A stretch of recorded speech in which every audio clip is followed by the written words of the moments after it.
ચાલો ગાઈઝ, તો સૌથી પહેલાં તો હરેક મિત્રોને જય હિન્દ। અત્યારે માર્ચ 2023, અત્યારે શેરબજારવાળા લોકો માટે સૌથી વધારે ખાસ અને મહત્ત્વનો સમય। પૈસા રોકાણ કરવા હોય તો પણ ભલે, પૈસા એક પ્રકારે વિડ્રો મતલબ કે શેર વેચીને બહાર નીકળી જવું હોય ને તો પણ ભલે, અને કાંઈ પણ નવું શેર માર્કેટમાં શીખવા માટેનો છો ને સૌથી સારામાં સારો સમય હોય ને તો અત્યારે ચાલુ છે। આ સમય જો તમે એકવાર મિસ કરી ગયા ને પછી લાઈફમાં તમને બીજી વાર ક્યારે આવો સમય મળે ને જોવા, એની કોઈ ગેરંટી વોરંટી નથી ભાઈ। શેર બજારને સમજવાનો અથવા તો શીખવાનો સારામાં સારો સમય અત્યારે ચાલુ છે। કોઈ પણ માણસે સ્ટોક માર્કેટ હકીકતમાં કઈ રીતે કામ કરે અથવા તો મારે કઈ રીતે કામ કરવું આ વસ્તુ શીખ્યું હોય ને તો આ સમય બેસ્ટમાં બેસ્ટ। અગર આ સમયે કોઈ પણ માણસ બહાર નીકળી ગયો અને સારા સમયમાં સ્ટોક માર્કેટની અંદર આવ્યો ને પાછો, તો પણ એ માણસ લાંબા રૂપિયા કમાઈ નહીં શકે અને લાંબુ કોઈ કામ નહીં કરી શકે। એક પ્રકારે વિડીયો ગેમ રમતો રહે કે ભાઈ ઘણીવાર આવવાનું, ઘણીવાર બહાર વહી જવાનું, કે ભાઈ ખરાબ સમય હોય ત્યારે સ્ટોક માર્કેટમાંથી બહાર નીકળી જાવ, સારો સમય હોય ત્યારે પાછા અંદર વહી આવો। મતલબ કે સસ્તા શેર મળતા હોય ને ત્યારે સ્ટોક માર્કેટમાંથી બહાર નીકળી જવાનું, અને જ્યારે મોંઘા શેર મળતા હોય ને ત્યારે આપણે લેવા વહી આવવાનું। કેમ કે આપણા મમ્મી પપ્પા હોય અથવા તો આપણા ઘરના કોઈ પણ સદસ્ય હોય ને અથવા તો આપણે પોતે હોય, આપણે મહેનત એટલા માટે જ કરીએ છીએ કે ભાઈ બીજા લોકો આપણી પાસેથી પૈસા સારા એવા કમાય। ઘણા લોકોની આવી રીતની આદત હોય કે ભાઈ સ્ટોક માર્કેટમાં જ્યારે ખરાબ સમય ચાલતો હોય ને ત્યારે એક વાક્ય બોલે કે ભાઈ જ્યારે સ્ટોક માર્કેટ સરખું થઈ જાય ને, સારું મળે ને ચાલવા ત્યારે આપણે આવશું। ભાઈ સ્ટોક માર્કેટ જ્યારે સારું મળશે ને ચાલવા ત્યારે ભાવ પણ સારો એવો આવશે। 1000નો શેર તમને ત્યારે 8 થી 10,000 રૂપિયામાં મળતો હશે, અને ત્યારે તમે દાંત કાઢતા કાઢતા લ્યો અને તમે વિચારો કે ભાઈ લાખ રૂપિયાનો શેર થઈ જાય, તો અહીંયા કોઈ તમારા માટે ફ્રીમાં નથી બેઠું ભાઈ। આ દુનિયાનો હરેક માણસ તમારી સિવાય, હરેક માણસ તમારા મા બાપ જ તમારા વિશે સારું વિચારી શકે, બાકી હરેક માણસ છે ને અહીંયા પૈસા કમાવા બેઠો છે। કોઈ પણ માણસ તમને ફ્રી ઓફ કોસ્ટ એડવાઇસ અથવા તો ટિપ્સ નહીં આપે। તમે આગળ વધો ને એની ખુશી માત્ર તમારા મા બાપને જ છે, આની સિવાય કોઈને નથી। કોઈ માણસને તમારી અંદર ઇન્ટરેસ્ટ નથી કે ભાઈ તમે પૈસા કમાઓ, તમે સફળ થાઓ, તમે આગળ વધો, તમારે જે કરવું એ કરો। કોઈ માણસને તમારી અંદર ઇન્ટરેસ્ટ નથી। આ વસ્તુ મગજમાં ફિટ કરી દો। કાંઈ પણ કરતા હોય, તમારે પૈસા કમાવો હોય તો કમાવો, ન કમાવો હોય તો ન કમાવો, જીવવું હોય તો જીવો, ન જીવવું હોય તો પણ ભલે। આખી દુનિયાને કોઈ ફિકર નથી તમારી। આ વસ્તુ યાદ રાખજો। સ્ટોક માર્કેટની અંદર મેં ઘણા બધા લોકોને જોયા છે, મોસ્ટ ઓફલી 80 થી 90% લોકો બીજાના ભરોસા ઉપર રહેતા હોય। એટલા માટે જ આ વાક્ય કહું છું કે ભાઈ તમારા મા બાપ સિવાય તમારું આ દુનિયામાં કોઈ નથી। કોઈ નહીં મતલબ કોઈ નહીં, હું પણ નહીં। હું તમને ઘણીવાર કહું છું કે ભાઈ મારી વાત ગમે ત્યારે સાંભળો ને તો ક્રોસ વેરીફાઈ કરી લો, અને લગાતાર તમે સાંભળતા રહેશો ને તો હું ખોટો છું ને તો તમને ખબર પડી જાય એટલીસ્ટ। એટલા માટે કહું છું કે ભાઈ વિડીયો ગમે ત્યારે કોઈ પણ માણસનો જોવા મળે, બેફિકર જોવો, એમાંથી તમને જે સાચું લાગે ને એ જ વસ્તુ ફોલો કરો। હું તમને કાંઈ પણ વસ્તુ કહું અને ડાયરેક્ટ તમે ફોલો કરો ને એ વસ્તુ સારી નથી। તમને જો હકીકતમાં તમને એ વસ્તુ ખોટી લાગતી હોય ને તો બેફિકર કોમેન્ટ બોક્સમાં કહો કે ભાઈ આ વસ્તુ તમે ખોટી બોલ્યા છો। હું તમને વિડીયોના માધ્યમથી કોઈ પણ વસ્તુ કોઈ પણ સમયે ખોટી કહું ને તો એટલીસ્ટ મને કહો કે ભાઈ તમે આ જગ્યાએ આ વસ્તુ તમે ખોટું વિચારો છો અથવા તો ખોટું બોલો છો। બેફિકર કોમેન્ટ બોક્સમાં કહો। ખોટા માણસને મોઢા ઉપર કહેવું ખૂબ જરૂરી છે હકીકતમાં, કોઈ પણ હોય, હું હોય ને તો પણ મને કહો। ખોટું માણસને એકવાર તમે જો સાંભળી લીધું તો તમે એમાં બચી નહીં શકો ભાઈ। એકવાર જો સાંભળીને એ માણસને તમે જાણે પણ ફોલો કરે ને તો પણ તમે બરબાદ થઈ જશો, ગમે તે જગ્યાએ હોય, કોઈ પણ જગ્યાએ। આ વિડીયો સ્ટોક માર્કેટવાળા લોકો માટે, જે લોકો સ્ટોક માર્કેટની અંદર હકીકતમાં ક્યાંક ફ્યુચર બનાવવા માગે છે ને એ લોકો માટે ખાસ મહત્ત્વનો વિડીયો છે। જો તમને આની અંદર આપવામાં આવતી માહિતી સારી લાગતી હોય ને, સાચી હકીકતમાં ક્યાંક વેલ્યુ એડિશન કરતી હોય તો એટલીસ્ટ વિડીયોને લાઇક કરી દેજો, ચેનલને સબસ્ક્રાઈબ કરજો અને લોકોને પણ શેર કરજો। લોકો અવેર થાય, લોકોને જાણકારી મળે કે ભાઈ સ્ટોક માર્કેટની અંદર આવું હોય છે, હકીકતમાં લોકો આવું દેખાડે છે। કેમ કે કોઈ પણ માણસ તમારા માટે ફ્રીમાં નથી બેઠો કે ભાઈ હું મારો દિવસ આખો બગાડું કોઈ બીજા માણસ માટે। હું જ તમને કહું હાલો મારા માટે તમે એકદમ ફ્રીમાં કામ કરો, કરી શકશો? નહીં કરો ને તો આ દુનિયામાં કોઈ પણ માણસ તમારા માટે ફ્રીમાં નથી બેઠો। કોઈ પણ માણસ તમને સાચી માહિતી એક ઝટકે મળી જાય ને શક્ય નથી ભાઈ। હું તમને મારો ખુદનો એક રિયલ અનુભવ કહું છું કે ભાઈ મારે જો સ્ટોક માર્કેટની અંદર 1 મહિનો કામ કરવું છે ને તો મારી તૈયારી મિનિમમ 1 વર્ષની જોશે, ત્યારે હું સ્ટોક માર્કેટની અંદર બેફિકર ટકી શકીશ, બાકી સ્ટોક માર્કેટ મને ટકવા નહીં દે। એટલા માટે હું તમને દર વખતે કહું છું કે ભાઈ એજ્યુકેશન અને લગાતાર અપડેટ રહ્યો। સ્ટોક માર્કેટની અંદર અપડેટ રહેવાના અને લગાતાર શીખતું રહેવાના પૈસા મળે છે, અનુભવ લેવાના, રિસ્ક લેવાના પૈસા મળે છે, બાકી ખાલી ફોકટ વાતો કરવાના પૈસા સ્ટોક માર્કેટ કોઈ દિવસ આપતું નથી। મેં ઘણા બધા લોકોને એટલા વર્ષોની અંદર ઘણી બધી ભૂલો કરતા જોયા છે. અત્યારે હું તમને કેટલા પ્રકારની કેવી ભૂલો કરે ને લોકો, અને શું કામ લોકો પૈસા ડૂબાડે ને, આના વિશે હું તમને ઘણી ખરી વાતો કરીશ.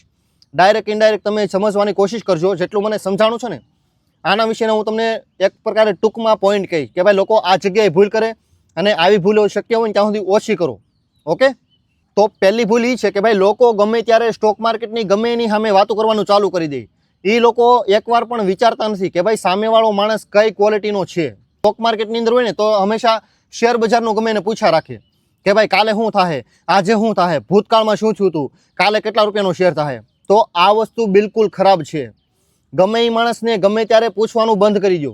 કોઈ પણ માણસ તમારા માટે ફ્રીમાં નથી બેઠો, અને બની શકે કે ભાઈ તમારાથી પણ ઓછી ઇન્ફોર્મેશન એ માણસ પાસે હોય, અને જો તમે જાણે અજાણે પણ એ માણસને સાંભળી લીધો ને તો સારી કંપનીનો શેર વેચાઈ પણ જશે, વાર નહીં લાગે. એટલા માટે આ વસ્તુ ભૂલથી ને ભૂલતા નહીં. પહેલાં જોવો કે ભાઈ માણસ કયા પ્રકારનું છે, માણસ એક્ઝેક્ટલી એનું બેકગ્રાઉન્ડ શું છે. ગમે એ તમે 10મા ધોરણના છોકરા હારે વાતો મળો કરવા, કોઈ કોલેજિયન માણસ હોય એની હારે વાતો મળો કરવા, કોઈ પ્રોફેસર હોય એની હારે મળો વાતો કરો, કોઈ એન્જિનિયર હોય એની હારે વાતો કરો મળો. સ્ટોક માર્કેટનો જે સારો અનુભવી માણસ હોય ને એની જ સાથે વાત. બાકી બધા હારે વાતો કરો, બેફિકર કરો, બીજા પ્રકારની કરો, બીજી કોઈ પણ વાતો કરો. બાકી સ્ટોક માર્કેટની વાતો એ માણસ સાથે બિલકુલ ન કરો જે માણસ સ્ટોક માર્કેટમાં ન હોય ને એ માણસ સાથે. ત્યારબાદ બીજી વસ્તુ છે કે ભાઈ સ્ટોક માર્કેટની અંદર હંમેશા તમારા રૂપિયા લગાડો, બીજાના નહીં. અગર અનુભવ ન હોય ને તો તમારી પાસે બચત કરેલા જેટ કાંઈ પણ રૂપિયા હોય ને, અગર શીખવું હોય તો ગેરંટી નથી કે ભાઈ લગાડો તે, એવું નથી કહેતો હું તમને. જો તમારે સ્ટોક માર્કેટ કઈ રીતે કામ કરે આ વસ્તુ શીખવું હોય ને તો તમારી મહેનતની કમાણી તમે બચત કરી હોય ને, જે પૈસા ડૂબે એનાથી કાંઈ લાંબો ફરક ન પડે. 1000, 2000, 2-5 લાખ જે કાંઈ હોય રકમ તમારી, એ પૈસા તમે લગાડો, બીજાના રૂપિયા નહીં. અનુભવ આવી જાય ત્યારબાદ તમે બીજાના રૂપિયા લગાડો. તમે એક તો તમારો અનુભવ બહુ ટૂંકો હોય, 2-4 મહિનાનો, 6 મહિનાનો, 1-2 વર્ષનો, અને તમે બીજાના પૈસા હેન્ડલ કરતા હોય, ઘણીવાર તમારા મિત્ર યારના કરતા હોય, તો આ વસ્તુ બહુ ખરાબ છે. તમારો સંબંધ પણ જશે અને પૈસા પણ ડૂબશે. આ વસ્તુ ભૂલી જાઓ. અનુભવ વગર કોઈ પણ માણસની સિક્યુરિટી હાથ ઉપર ન લ્યો. જે માણસ છે એને કહો ભાઈ તું તારું જાતે કર. એવું જ કરવું હોય ને તો અમારી પાસે સારો એવો અનુભવ છે, અમે લોકોના પૈસા આરામથી હેન્ડલ કરી લઈએ કરોડોમાં, તો પણ અમે નથી કરતા. કેમ કે લોકો એક પ્રકારે અંજાન છે કે ભાઈ એના પૈસા જ્યાં સુધી ડૂબશે ને ત્યાં સુધી તમને બહુ સારા કહેશે, પૈસા બનશે ત્યાં સુધી 1000 વાર સારા તમને કહે. પૈસા જો ભૂલમાં એકવાર ડૂબા ને તો તમારું નામ પૂરેપૂરું ડૂબાડી દે લોકો. 10,000 રૂપિયા ડૂબે છે ને તો પણ એમ કે આ માણસ તો એકદમ ખરાબ છે. આ વસ્તુ ભૂલ કરતા નહીં. કોઈ પણ માણસ હોય કારણ વગર કોઈ પણ માણસના રૂપિયા હેન્ડલ કરવા નહીં, મતલબ કે ઇન્વેસ્ટમેન્ટ કરવામાં મદદ ન કરવી. હું તમને ઘણીવાર કહું છું નો ટિપ્સ નો રેકમેન્ડેશન. આનું રીઝન જ છે કે ભાઈ કાલે સ્ટોક માર્કેટ કેવું રહેશે ને એ કોઈને ખબર નથી. હું તમને કહું છું એ 70 થી 80% એક્યુરેસી અનુમાન છે. અનુમાન કહું છું હું તમને, ગેરંટી નથી દેતો કે ભાઈ આવતીકાલે આ વસ્તુ થાય. આજે સ્ટોક માર્કેટ પડવાનું છે 23 માર્ચ 2026, અને હજી આવનારા 2 થી 4 મહિના સારામાં સારો શેર માર્કેટની અંદર મોકો રહે શેર ખરીદવાના. સારામાં સારી કંપનીના શેર નીચે આવેલા હશે આવનારા 2 થી 4 મહિનાની અંદર. તમને કોઈ પણ સમય સારો લાગે બેફિકર લગાડો. મને નહીં પૂછતા કે ભાઈ મારે ક્યારે ખરીદવા. મેં તમને કહી દીધું 2 થી 4 મહિના. જ્યારે કોઈ પણ કંપની તમને ગમતી હોય એનો શેર સારામાં સારો નીચે પડે ને ત્યારે તમે પૈસા લગાડી દો બેફિકર, અને લોંગ ટર્મનું ઇન્વેસ્ટમેન્ટ કરો. કોઈ પણ માણસ મને સાંભળે છે ને તો એટલીસ્ટ 3 થી 5 વર્ષનો સમય દેજો. બાકી મારા વિડીયો જોવાની કોઈ જરૂર નથી. કોઈ પણ પ્રકારની મારી ચેનલ પણ સબસ્ક્રાઇબ કરતા નહીં. મિસ્ટર માર્કેટ એક જ ચેનલમાંથી હું આ વિડીયો અપલોડ કરું છું, અને આ એક જ ચેનલ છે મારી. બીજી કોઈ પણ ચેનલ જોઈને એમ વિચારો કે ભાઈ આ ભાઈની હશે તો એ વસ્તુ ખોટી છે. મારી માત્ર આ એક જ ચેનલ છે જેની અંદર હું લાઈવ પોતે તમે મને જોઈ શકો છો ને, આ એક જ મારી ચેનલ છે, બાકી કોઈ ચેનલ નથી. ઓકે, કાલે ઉઠીને કોઈ પણ મારું માહિતી ઇન્ફોર્મેશન તમને આપે અને ખોટા પૈસા તમારા લગાડે તો એ તમારી ઉપર છે. તમે તમારા રૂપિયા કોને આપો છો, શું કામ આપો છો, આ વસ્તુ જોઈ લેજો. ત્યારબાદ છે માર્કેટમાં રાય લેવાનું બંધ કરી દો. મેં તમને પહેલાં જ કીધું કે ભાઈ ગમે એ માણસને મળે રાય લઈ લે કે ભાઈ મારે શું કરવું. ભાઈ તમારથી ઓછી માહિતી છે એની પાસે દરેક બાબતે. શેર માર્કેટ બાબતે ગણો તો પણ ભલે, અને તમારી વિશે ગણો ને તો પણ ભલે. તમારા વિશે માત્ર તમને જ ખબર છે કે ભાઈ તમે કેટલા છો. તમારે શું કરવું શું ન કરવું ને એ તમારે જાતે જોવાનું છે. તમે મને પૂછો, બીજાને કોઈને પૂછો, આ વસ્તુ નહીં ચાલે. તમારી પાસે 10,000 રૂપિયા હોય ને તો તમે 5,000 રૂપિયા લગાડી શકો કોઈ પણ સમયે. બસ તમારે ખાલી એ પૈસાની કોઈ પણ પ્રકારની બીક ન હોવી જોઈએ. એટલીસ્ટ તમે 2 થી 5 વર્ષ માટે રાખી શકો લોંગ ટર્મના. આવા પૈસા તમે લગાડો શેર માર્કેટમાં. બાકી રાય લેવાનું બંધ કરી દો કે ભાઈ આ માણસને પૂછી લઉં, એ માણસ કે હું કરું. આવી રીતે કોઈ દિવસ કોઈ માણસ શેર માર્કેટમાં પૈસા કમાતો નથી. આવી રીતે કોઈ પણ માણસ શેર બજારમાં કોઈ દિવસ રૂપિયા કમાતો નથી આવી વાતો કરીને કે ભાઈ ઓલા માણસે મને ટિપ્સ આપી, હું અહીંયા પૈસા બનાવી લીધા મેં. આ વસ્તુ કોઈ દી શક્ય નથી. તમારે જે જગ્યાએ શીખવા જવું હોય ને ત્યાં જાઓ, શીખો દરેક માણસ પાસેથી, પરંતુ અંતે તમારું મન કહે ને કે ભાઈ અંદરથી અવાજ આવે ને એ વસ્તુ જ કરો કે ભાઈ મારે આ વસ્તુ કરવી છે તો કરવી છે, આ વસ્તુ નથી કરવી તો નથી કરવી. હું તમને કહું ને તો પણ ન કરો. ઓકે, તમારું મન રાજી રહેવું જોઈએ કે ભાઈ મારું મન જે કહે ને એ વસ્તુ હું કરીશ. મારું મન 10 રૂપિયા લગાડવાનું કહે તો 10 રૂપિયા જ લગાડીશ, 11 રૂપિયા નહીં લગાડું. આ વસ્તુ ક્લિયર હોવી જોઈએ. કોઈ પણ માણસ તમને કહે તમે એ રસ્તે ડાયરેક્ટ ગમે ત્યાંથી પૈસા ચાર જગ્યાએથી ભેગા કરો અને પછી પૈસા લગાડો તો આ વસ્તુ ખોટી છે. આ વસ્તુ ખોટી છે. કોઈ પણ માણસ ઉપર ભરોસો નહીં, મારી ઉપર પણ ભરોસો નહીં. હું તમને માહિતી આપું છું તો મારી પાસે વર્ષોનો અનુભવ છે. મેં ઘણા બધા લોકોના પૈસા ડૂબતા જોયા છે. મેં નથી ડૂબાડ્યા પરંતુ ડૂબતા જોયા છે. ઓકે, અને આવી પ્રકારના મેં હજારો અનુભવ લઈ લીધા છે. એટલા માટે હું તમને 10 થી 15-20 મિનિટના વિડીયોની અંદર મોસ્ટ ઓફલી તમારા વર્ષો ન બગડે ને એ પ્રકારની માહિતી આપું છું. આ વસ્તુ કોઈ દિવસ ભૂલતા નહીં. હરેક પોઈન્ટ ક્લિયર લખી લેજો અને દરરોજ વાંચજો, જેથી કરીને તમારું માઇન્ડની અંદર શાર્પ એક પ્રકારે બેસી જાય આ મુદ્દાઓ. ઓકે, એકવાર નહીં 1000 વાર તમારે કોઈ પણ કામ લગાતાર શીખવું પડે ને તો પહેલાં શીખી લો, શ્યોર થઈ જાઓ કે ભાઈ નહીં હવે મારાથી થાય, અને ત્યારબાદ તમે એમની અંદર 10% રોકાણ કરો. 100 રૂપિયા હોય ને તો 10 રૂપિયા લગાડો અને જોવો કે ભાઈ તમે કેટલા શીખા છો. સ્ટોક માર્કેટની અંદર કામ કરવાનો સારામાં સારો બેસ્ટમાં બેસ્ટ રસ્તો કહું છું.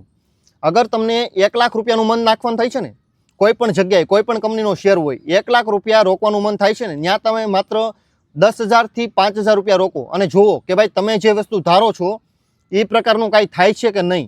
કેમ કે સ્ટોક માર્કેટની અંદર આ વસ્તુ સૌથી વધારે મહત્ત્વનું છે. તમે તરવાની વાત કરો અને તરતા શીખો અથવા તો પાણીમાં પડો, આની અંદર જમીન આસમાનનો ફરક. કોઈ માણસ તરવાની મોટી મોટી વાતો કરે આની અંદર કાંઈક ફરક છે, અને કોઈ માણસ હકીકતમાં તરતો હોય સારી રીતે આની અંદર ફરક છે. હકીકતમાં તમારે તરતા શીખવું હોય ને તો પાણીની અંદર ઉતરવું પડે. તમે પાણીથી બીતા હોય અને મોટી મોટી વાતો કરતા હોય ને તો આ વસ્તુ કોઈ દી નહીં ચાલે. સ્ટોક માર્કેટની અંદર તમે રિયલ એક્સપિરિયન્સ કરો. તમારી પાસે જે કાંઈ રૂપિયા છે ને એ 10% 5% લગાડો. 100 રૂપિયામાંથી 5 રૂપિયા 10 રૂપિયા લગાડો. આ રીતે ટકાવારી કહું છું, રૂપિયા ધ્યાનમાં નહીં લેતા. શરૂઆતમાં કામ કરવાનું, પરંતુ ધીમે ધીમે અને એકદમ નાની રકમથી, નાના એમાઉન્ટ અને નાની ક્વોન્ટિટીથી. કે ભાઈ કોઈ પણ કંપનીનો શેર તમારે 10,000 લેવો છે ને તો માત્ર 10 શેર લ્યો અને પહેલાં શીખો કઈ રીતે કામ કરાય. આ રીતે